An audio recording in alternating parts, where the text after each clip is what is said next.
Greetings, everyone. We are still under a lockdown here in Sydney. It's even gone tighter. Everyone has to wear a mask outdoors, otherwise it's a $500 fine. So I'm sitting in my car in my accommodation car park.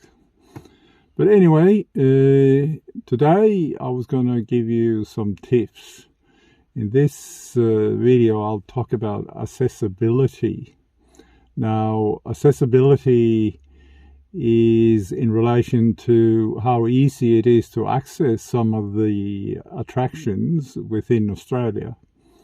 Now, that means outside major cities. So we're talking about places like the Red Centre, the Kimberley, Cape York, and so on and so on. Plenty of other places to see. Now, I'm splitting this into three categories. Accessibility in relation to the seasons, in relation to people, and in relation to money or cost. Now, the first one, accessibility in relation to season, comes down to the fact that you can't go to some areas depending on the season. So to give you some examples, the Victorian Alps, very beautiful place. You drive up to about 1,800 meters above sea level, and it's a pretty place in summer, as is Mount Kosciuszko, but it's not a place you drive in winter. Most of the tracks and many of the roads would be closed during winter. Now, just for those who don't live in Australia, the seasons here are opposite to the ones in the Northern Hemisphere. So winter here would be June, July, August. So on the other foot, summertime is another season whereby some places are off limits. For instance, the Kimberley region, which spans from the town of Derby to Kununurra in northwestern Australia, is off limits in summer. That's due to the rainy season. It's all the gorges, which are all the major attraction, are full of water. So the best time to visit the Kimberley area is June, July, August. And then in summertime, for instance, the Simpson Desert is closed. The most popular time to cross the Simpson Desert is winter, June, July, August. But in summertime, the national park is actually closed because of the fact that in summer the temperatures can reach up to 40, 50 degrees Celsius. And in the past has been the cause of some tourists dying due to heat. So bear that in mind when you're planning a trip and you want to visit a particular site. Just double check that you're doing it in the right season. Now, the second aspect or category are people. What I mean there is it's wonderful to see an attraction and be the only person there. It's not wonderful when there are thousands of other people and you can't even get a campsite, let alone accommodation. So when you plan your trips, you have to be aware of the fact that in Australia, there are some festivals which increase the number of people where the festival is held. A very clear example of that is Birdsville, which is a very popular place to be visited mostly during winter. But Birdsville on average has a population of about 90 people. But come September, they have what's called the Birdsville Races, which is a very popular event.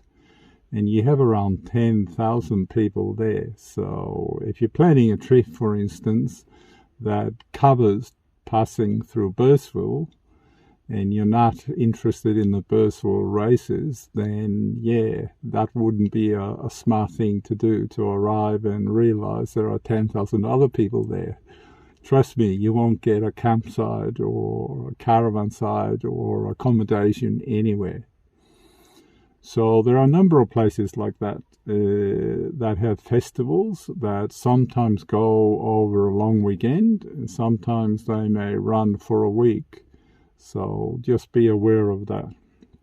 The other thing to be aware of, if you're not Australian, is also school holidays and Christmas holidays.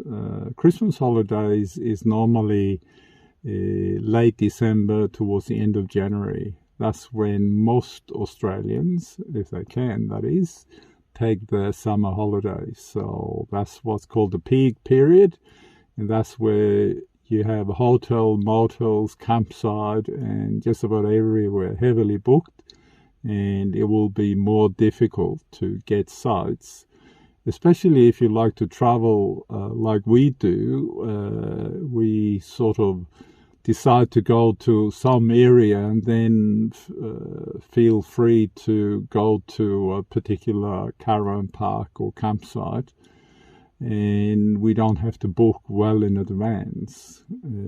But during school holidays and certainly the summer holidays, we stay away. We normally don't travel in late December, January, because of the fact that most places are fully booked, plus prices are pretty high. So a caravan site could go from $30 to $50 overnight, which increases your costs. Now, the other periods of school holidays is, there are 4 periods. One of them is the Christmas period, which is late December to end of January, which is about 6 weeks. And then there are other 3 school holiday periods for 2 weeks each. Now, they are normally in the first one after the Christmas holidays is in April. The second one, let me check, here is in June, and the third one in September. So bear that in mind. The last thing I want to talk about is money, cost. When you travel around Australia and want to visit different sites, they're not all free. Some of them are, some of them aren't. So what that means is, like national parks, you sometimes just have to pay a camp fee. Sometimes they're free, but sometimes you have to pay per day, like $5 a day if you're camping in a national park. In other instances, you may need what's called a national park pass. So you pay for entering the park itself, even if you're not staying overnight. An extreme example of that is if you want to cross the Simpson Desert, you have to buy a park pass for the crossing. And the last time I looked, it was about $170 or $180 for a 12-month park pass to cross the Simpson. Now, there are other parks that charge fees as well. And then on top of that, you sometimes have private landholders or private entities that own or manage places of interest that actually charge some fees as well. So these fees, as I say, can range from a few dollars to a couple of $100. So bear that in mind. So when you're planning a trip and you know exactly where you want to go, then make sure that you have the necessary passes mapped out. There are also a number of Aborigine communities that are actually closed, and you can't get to them unless you buy what they call a pass or an access pass. This is often done more for the communities to know and regulate access by third parties or tourists, rather than as a money-making scheme. but some of them actually ban visitors. So just be aware of these things. So that sort of concludes my tips today. Just remember, seasonal restrictions apply to some sites. Then you have the people crowding issues during holidays and school holidays and festivals. And thirdly, you have the cost, i.e. accessing some national parks and places of interest can cost you money. So over and out for now.